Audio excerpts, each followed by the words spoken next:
Before giving the floor to the first speaker for this morning, I would like to remind members that the list of speakers for the general debate has been established on the agreed basis that statements should be no longer than 15 minutes to enable all the speakers to be heard at a given meeting.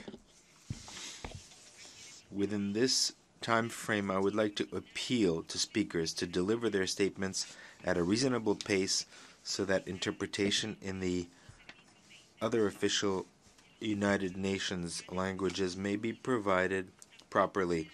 I would also like to draw your attention to the decision taken by the General Assembly at previous sessions, namely that the practice of expressing congratulations inside the General Assembly hall after a speech has been delivered is strongly discouraged.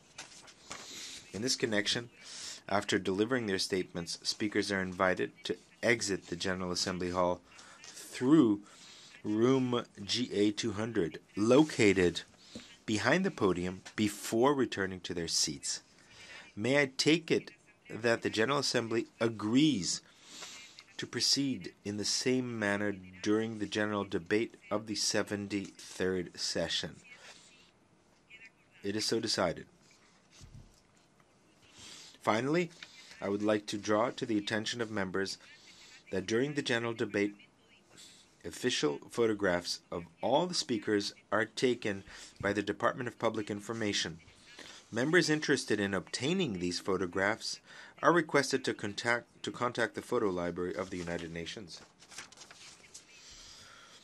The Assembly will now hear an address by His Excellency Michel Temer, President of the Federative Republic of Brazil.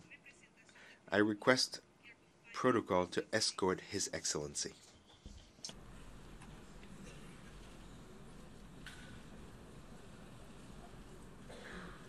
En nombre de la Asamblea General, tengo el... On behalf of the General Assembly, I have the honor to welcome to the United Nations His Excellency Michel Temer, President of the Federative Republic of Brazil, and to invite him to address the Assembly. You have the floor, Your Excellency.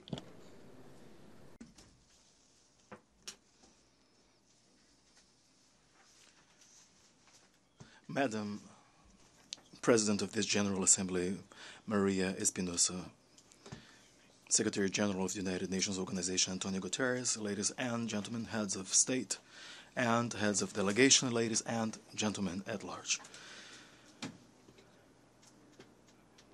It gives Brazil great pleasure, and it is an honor for us to officially open this general debate session. It is my pleasure to greet the Chairperson of the General Assembly, Madam President Maria Espinosa, the very first Latin American woman to perform this high-ranking function at the United Nations. May I reiterate to you, Madam, my very best wishes for a most successful job, and be certain to count on Brazil. Greetings likewise to Secretary General Antonio Guterres. I am particularly pleased to greet you, Secretary, in our common language. Ladies and gentlemen, how many speakers have thus far come up to this podium to call for and advocate improvements to the international order that we have built throughout the decades? There have certainly been many such speakers, myself included. And I believe we were right, and we still are right. And I also believe that the words we uttered remain current and very much up to date. However, if we really want to improve our international and collective order, yet another task is required today, i.e., the task of advocating the very integrity of the order. An order which, however imperfect it may be, has nevertheless served to foster humankind's overarching causes. The challenges to the integrity of the current international order are many. We live in times clouded by isolationist forces. Old forms of intolerance are being rekindled. Unilateral relapses are today increasingly less of an exception. However, these challenges should not and cannot possibly intimidate us. Isolationism, intolerance, unilateralism. We must respond to each of these different trends with the very best of our peoples. Brazil has responded to the first of these trends, isolationism, with more openness, more integration. Brazil is keenly aware that our shared development ultimately depends on more international trade and investment flows. It depends on more contact with new ideas, new technologies. It is precisely by remaining open to others that we will build a truly shared prosperity, and not by turning inwardly or to isolation. And this is how Brazil has acted. We have carried out a universalist foreign policy. In our geographical region, we have worked to deepen integration mechanisms. In the Mercosur bloc of countries, for example, we have underscored the bloc's democratic calling. We have knocked down trade barriers and entered into new agreements. We have also drawn closer ties with countries of the Pacific Alliance, thereby fostering an increasingly united Latin America, as is enshrined in the Brazilian Federal Constitution. We have either strengthened or started trade talks and negotiations with partners from all regions: the European Union, the European Free Trade Association, Canada, South Korea, Singapore, Lebanon, Morocco, Tunisia. Through these and other initiatives, we have increasingly drawn closer and closer ties with the Americas at large, as well as Europe, Asia, and Africa. Brazil's participation in cooperation fora, such as G20, BRICS, the Portuguese-speaking community of countries, has been particularly productive and fruitful. These are fora where we have worked to produce tangible results that have a direct impact on the everyday life of our societies. And this is how, through openness and integration, we have moved closer to a better future for all. Isolation may even give one a false sense of security at first. Protectionism may even sound seductive, but it is through openness and integration that we can actually achieve harmony, growth, and progress for all. Ladies and gentlemen, Brazil has also responded in a resolute manner to the challenge of intolerance by means of dialogue and solidarity. Dialogue and solidarity are the values that inspire us to repeatedly honor the Universal Declaration of Human Rights. This document will soon, as has been said before, will soon celebrate 7 decades, and making it a reality remains an imperative that requires permanent attention and efforts. In the name of human rights, much has already been done by governments, institutions, and individuals of the stature of Brazilian national Sérgio Vieira de Mello, whose memory I wish to honor, as 2018 marks the 15 years of his tragic death. One must nevertheless recognize and admit that violations of international norms still can be found in several different places.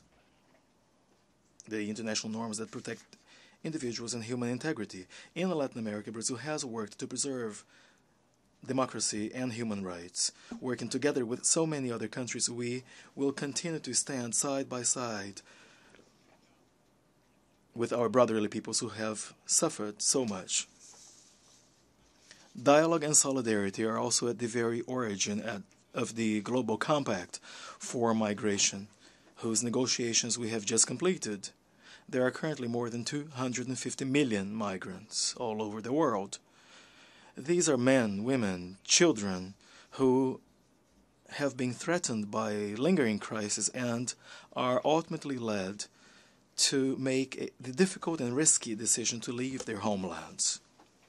It is our duty to protect them, and this is the purpose of the Global Compact for Migration. It is now our task to complete the ongoing negotiations of the Global Pact on Refugees. In South America in particular, as you know, we are currently experiencing a large-scale migration wave. It is estimated that more than 1 million Venezuelan nationals have thus far left their country of origin in search of better and more decent living conditions. Brazil has welcomed all migrants who have arrived in our territory. We're talking about tens of thousands of Venezuelan nationals to whom we have sought to provide all assistance. In collaboration with the United Nations High Commissioner's Office for Refugees, we have built shelters to accommodate them as best possible.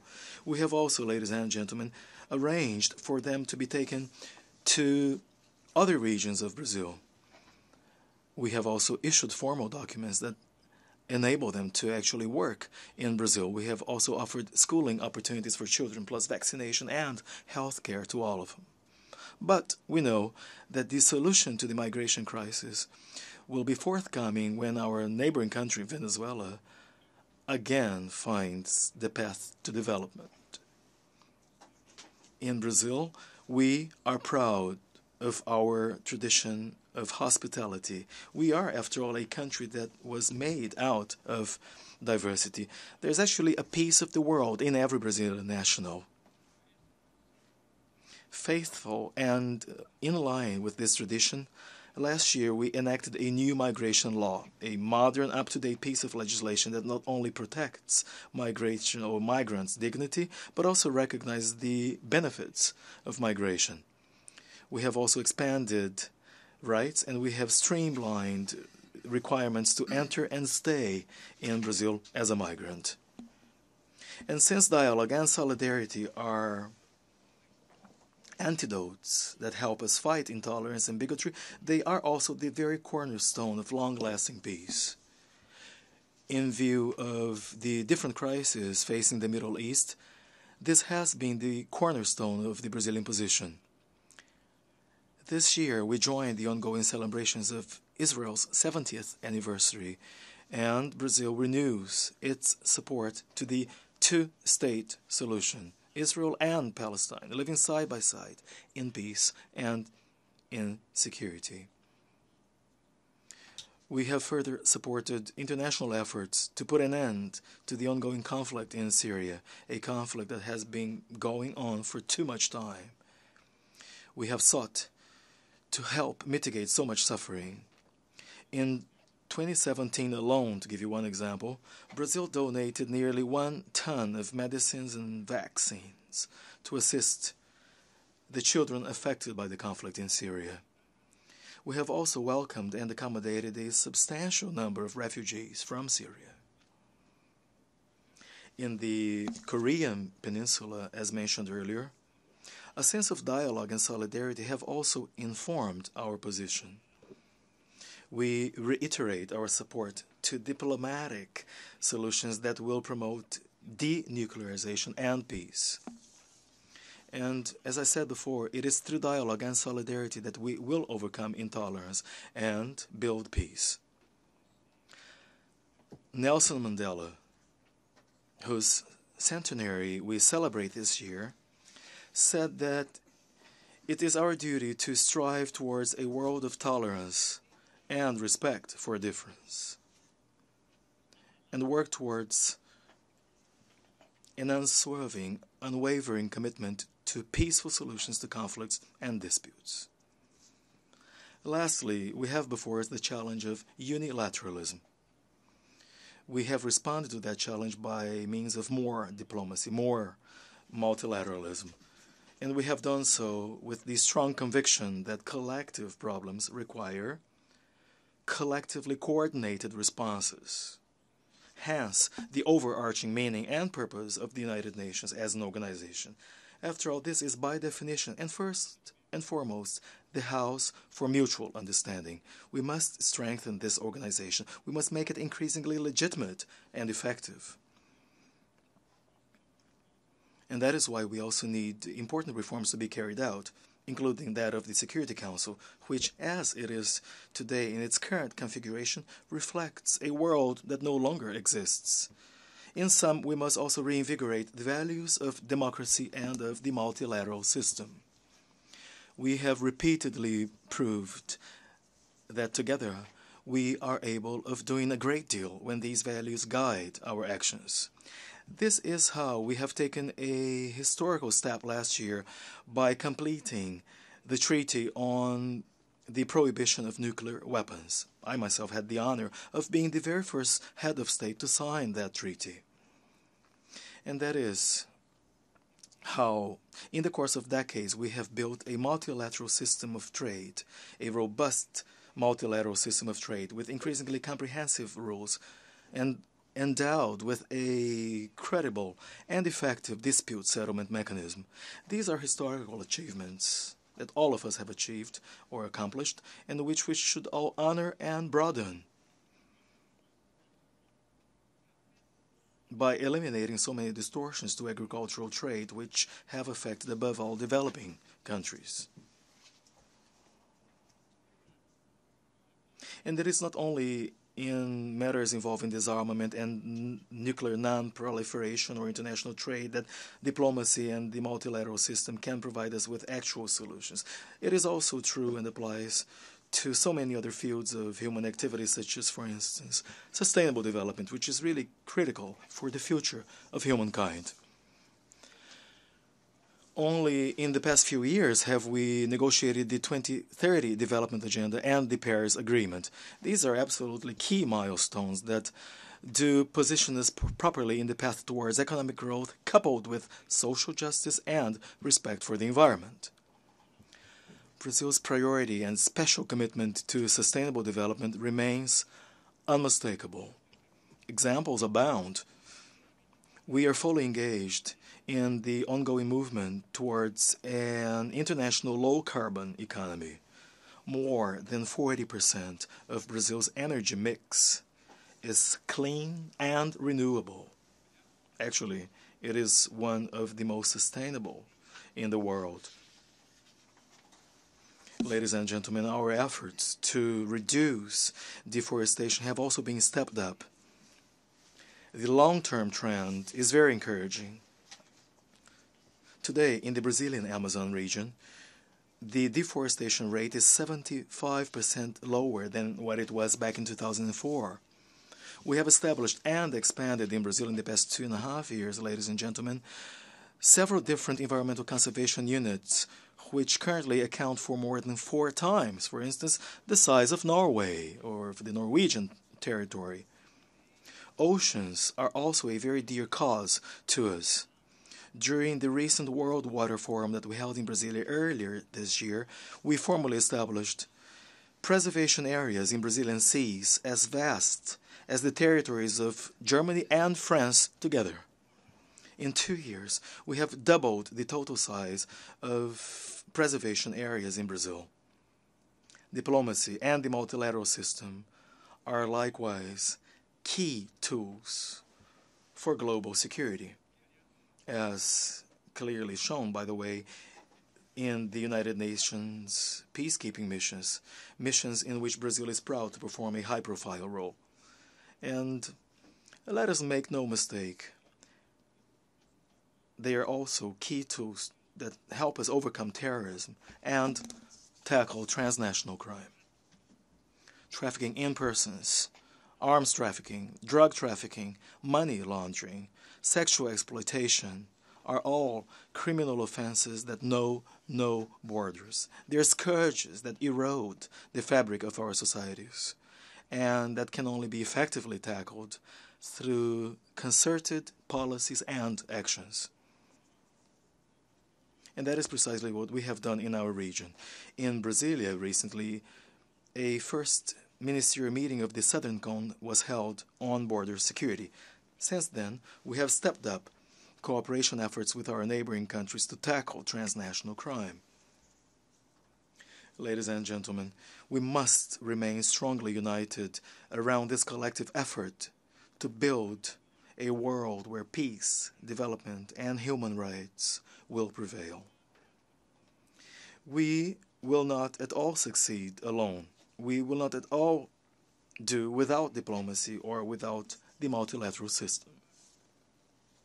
Ladies and gentlemen, Madam President, Secretary General, this is, as a matter of fact, the very last time that in my capacity as President of the Republic I have the privilege of representing my country in this general debate session.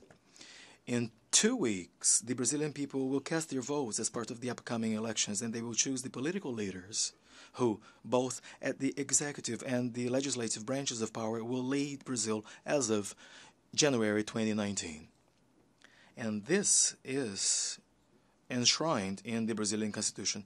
And this is what it has been like for nearly 30 years. And this is the way it should always be. After all, we are government officials that were established by the people, since every power stems from the people.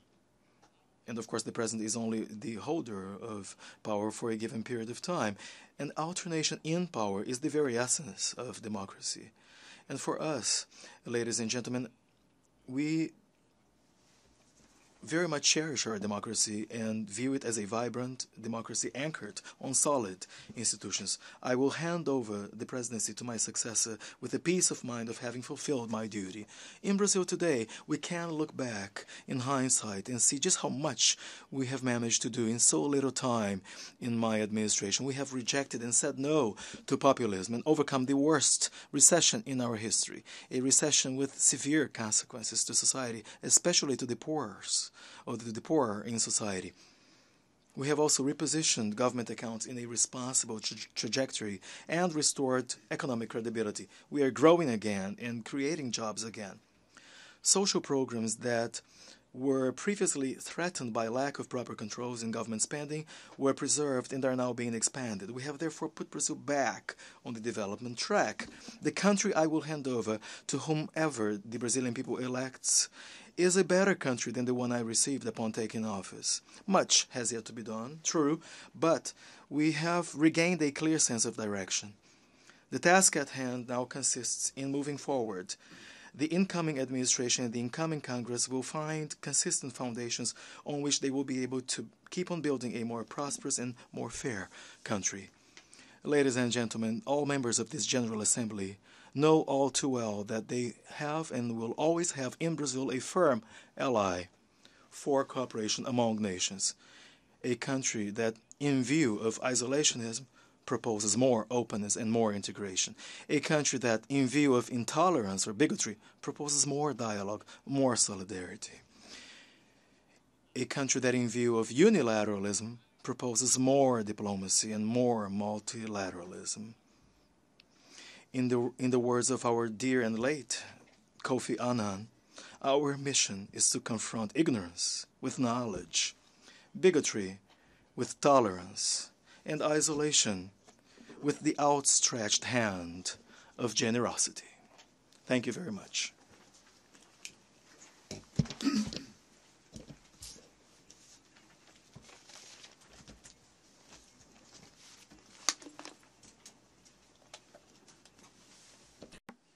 On behalf of the General Assembly, I wish to thank the President of the Federative Republic of Brazil for the statement just made. May I request representatives to remain seated while we greet the President of Brazil.